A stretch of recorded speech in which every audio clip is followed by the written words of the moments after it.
आहे. हो, कानाखाली मारलेल्याचं बक्षीस त्या दिवशी व्हिडिओ केलं असते. हा मग दुसरा मारू. धर नंतरचा व्हिडिओ दुसरा मार. हा या भारी आहे ना. होय होय भारी आहे भारी आहे. मग बरा प्रत्येक कानाखाली मारला तर एक बक्षीस गावात ना. कांशीला फोडून टाक बक्षिसा गावतो. बरा बरा काम करूया काच काम करूया बाकी काय.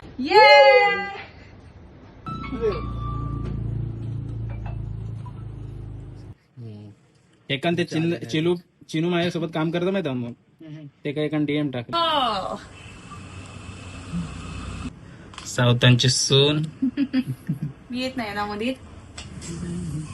यस. तर पूर्वीची ज्योती परब आणि आताची आरुश्री सावंत आम्ही दोघ जण एकत्र महाराष्ट्र पोलीस भरतीसाठी ग्राउंड वगैरे करायचो आणि त्यानंतर लग्न वगैरे झाल्याने आज आम्ही ह्या रील्स कॉम्पिटिशनच्या ह्यांना एकत्रित केलं म्हणजे अचिव्हमेंट काहीतरी केल्यानंतर. तर मला सांग कसं वाटतं म्हणजे तेव्हाचा ज्योती आणि आताचा आरुश्री फरक सांग जरा. ऍक्च्युली तेव्हाच्या ज्योतीमध्ये ओळख नव्हती आणि आता भरपूर सारी ओळख असा वैयक्तिक तुझी वैयक्तिक माझी असा आणि खूप म्हणजे सगळे लोक अशी हे करतात म्हणजे प्रेम करतात भारी भारी. आणि तेवेळी काय होता म्हणजे ज्योती जेव्हा होते तेवेळीचा तर माझ्याजवळ थोडा ह्या काय नव्हता.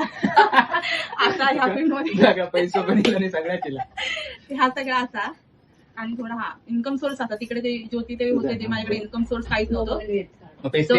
पप्पांच्या ह्याच्यावरती जीवावरती जगत होते आणि आता समजा जे कमवू लागले ना ते मग आता समजायला लागलं की एक रुपयाचे महत्व काय असतं. आणि आता मी पैसे मी सेव्हिंग करते बरोबर मी माझी बाजू काढून ठेवते गुपचूप आणि नंतर मी दाखवते ह्यांच्याकडे जाऊन की माझ्याकडे पैसे पाठवते काय असं करते. म्हणजे तेव्हा एक फोटो सुद्धा काढायचा नाही अजिबात नाही काहीच विषय नव्हतं त्याचं.